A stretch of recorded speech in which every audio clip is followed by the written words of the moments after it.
दोस्तों तो आज हम लोग सिविल इंजीनियरिंग का फोर्थ सेम का एक सब्जेक्ट ट्रांसपोर्टेशन इंजीनियरिंग शुरू करने वाले हैं। तो ट्रांसपोर्टेशन इंजीनियरिंग में हमारा पहला चैप्टर है ओवरव्यू ऑफ ट्रांसपोर्टेशन इंजीनियरिंग। आज हमारा लेक्चर 1 जो बेसिक है, मेनली लेक्चर 2 है। तो चलिए शुरू करते हैं। तो हमारा पहला टॉपिक है ट्रांसपोर्टेशन इंजीनियरिंग। ट्रांसपोर्टेशन इंजीनियरिंग क्या है? Transportation engineering is a branch of civil engineering that is involved in the planning, design, construction, operation, and maintenance of safe and efficient transportation system.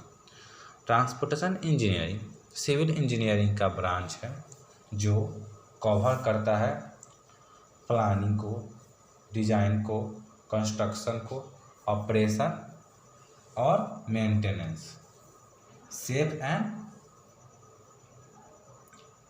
And efficient अच्छी तरह से cover करता है। इसी को हम लोग ट्रांसपोर्टेशन इंजीनियरिंग बोलते हैं। तो चलिए अब हमारा आगे modes of transportation engineering. Generally हम लोग 4 मोड्स ऑफ ट्रांसपोर्टेशन इंजीनियरिंग के बारे में पढ़ते हैं: रोडवेज, रेलवेज, एयरवेज, वाटरवेज। तो मेनली 4 प्रकार का है। रोडवेज आप लोग जानते ही हैं, पर यहाँ पर ये वाटरवेज है। ये वाटरवेज मेनली हम लोग इसको तब फोकस करते हैं जब हमारा ट्रांसपोर्टेशन मेनली जब बड़े बड़े समुद्र में होता है। एक देश से दूसरे देश में जब हमारा व्यापार होता है तो उस जो बड़े बड़े नाव से व्यापार होता है उसी को हम लोग तब उसी को हम लोग वाटरवेज में कंसिडर करते हैं। तो चलिए अब आगे टॉपिक हमारा role and importance of transportation engineering. Transportation engineering का रोल क्या है और उसका इम्पोर्टेंस क्या है?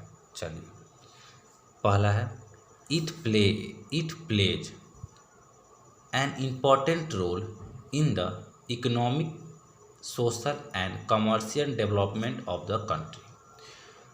ट्रांसपोर्टेशन इंजीनियरिंग एक महत्वपूर्ण प्रभाव डालता है हमारे आर्थिक, सामाजिक और commercial development of the country. किसी भी कंट्री का, इसका मतलब ये हुआ किसी भी कंट्री का जो आर्थिक, सामाजिक और व्यापारिक रूप से जो डेवलपमेंट होता है उसमें ट्रांसपोर्टेशन इंजीनियरिंग एक बहुत ही बड़ा योगदान निभाता है। दूसरा है it help in cultural development of the country. किसी भी देश के कल्चरल, सांस्कृतिक डेवलपमेंट में ट्रांसपोर्टेशन इंजीनियरिंग बहुत ही बड़ा योगदान निभाता है।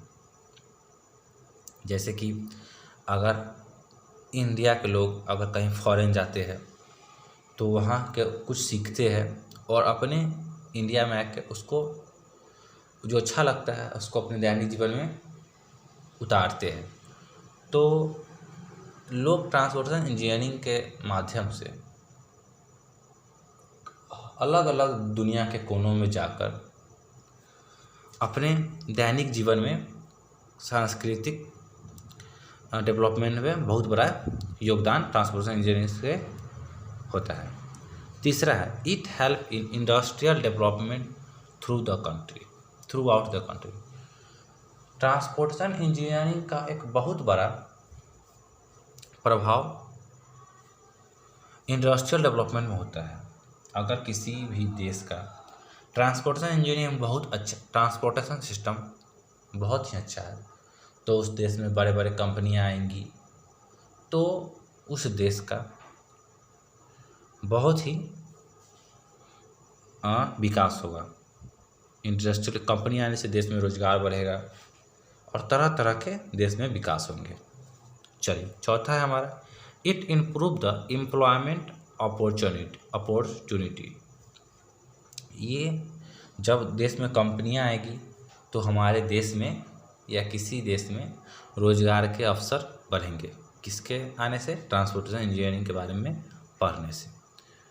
It improve the contact between two country. यह दो देशों के बीच जो मेल मिलाव कांटेक्ट है उसको यह बहुत अच्छी तरह से निभाता है और बढ़ाता है। जितना हमारा फास्ट ट्रांसपोर्टेशन सिस्टम होगा, फॉर एग्जांपल एयरवेज हमारा एयरप्लेन जो 5800 की स्पीड से प्रति घंटे की रफ्तार से चलती है, इससे क्या होगा, हम लोग बहुत कम समय में एक देश से दूसरे जगह में जा सकते हैं, एक देश से दूसरे जगह जा सकते हैं। इससे हमारे दो देशों के बीच मेल मिलाप बढ़ेगा। चलिए अब आगे बढ़ते हैं।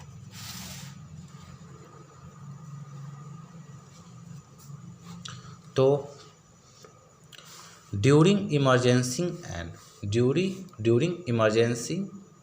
एंड नेचुरल डिजास्टर,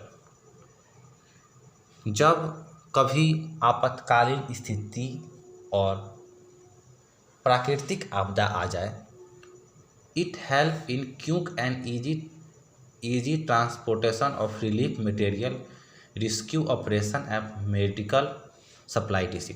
जब कहीं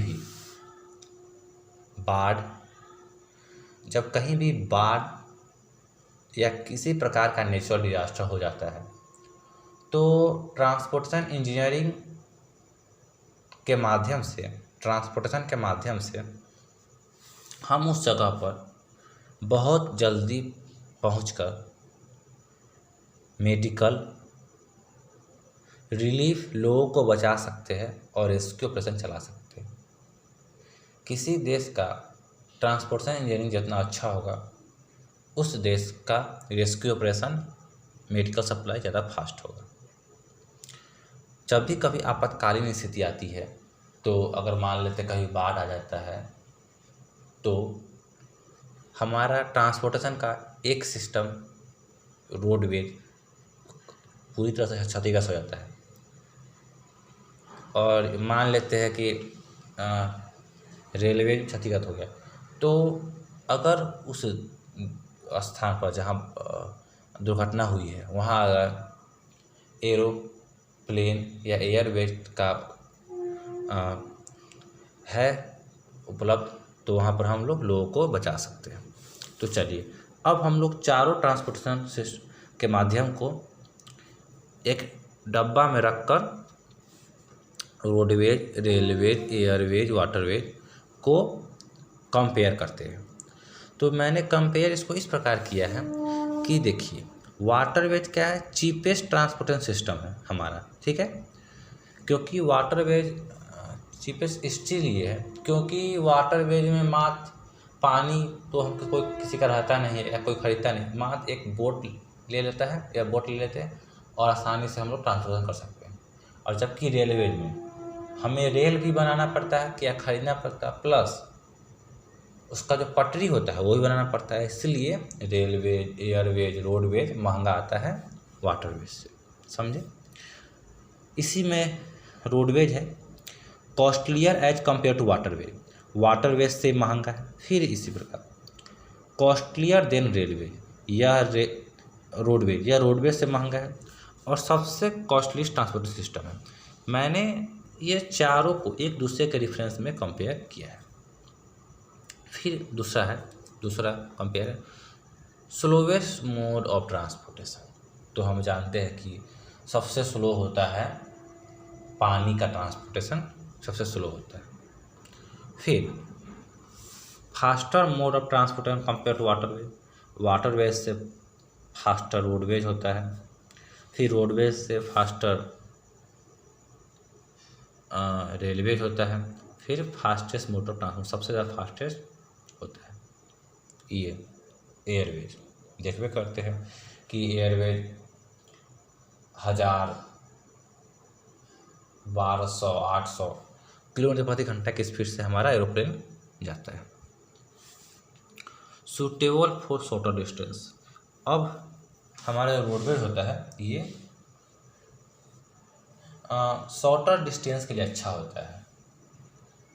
फॉर एग्जांपल अगर किसी को पटना से दिल्ली जाना है जब पटना से दिल्ली जाना है, अब आजकल तो बस भी चल रही है, पर दिक्कत यह होता है कि लोग एक सीट पर 18 से 20 घंटा कैसे बैठ सकते हैं। लोगों को बहुत परेशानी होती का सामना करना पड़ता है, पर मजबूरी है, सीट नहीं मिलता है, सीट बुकिंग हो जाती है, इसलिए मजबूरी से बैठना पड़ता है।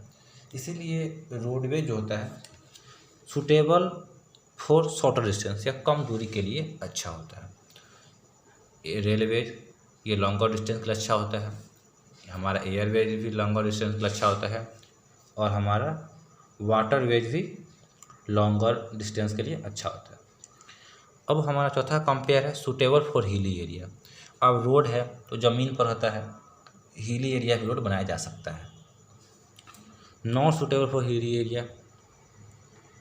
अब रेलवे है तो ये हिली एरिया के लिए सूटेबल नहीं होता है, सूटेबल फॉर हिली एरिया। हाँ, पर हमारा एयरवेज हिली एरिया के लिए सूटेबल है, क्योंकि हिली एरिया पर जो छोटा सा भी हमें अगर प्लेन ग्राउंड मिल जाता है तो उस पर हम छोटा प्लेन ये सब उतार सकते हैं या वहाँ से उसको उड़ा सकते हैं। Not suitable for hilly area, बात सही है। जहाँ अगर वाटरवेज कहाँ चलेगा, जहाँ पानी रहेगा, इसीलिए यह सूटेबल नहीं है हिली एरिया के लिए। तो उम्मीद करता हूँ हमारा पहला लेक्चर बेसिक इंट्रोडक्शन और दूसरा लेक्चर आपको समझ में आया होगा। तो हम लोग मिलते हैं अगले लेक्चर में, तब तक के लिए थैंक यू। अगर ये वीडियो अच्छा लगा तो हमारे चैनल को सब्सक्राइब करें, वीडियो को लाइक करें और शेयर करें। Thank you.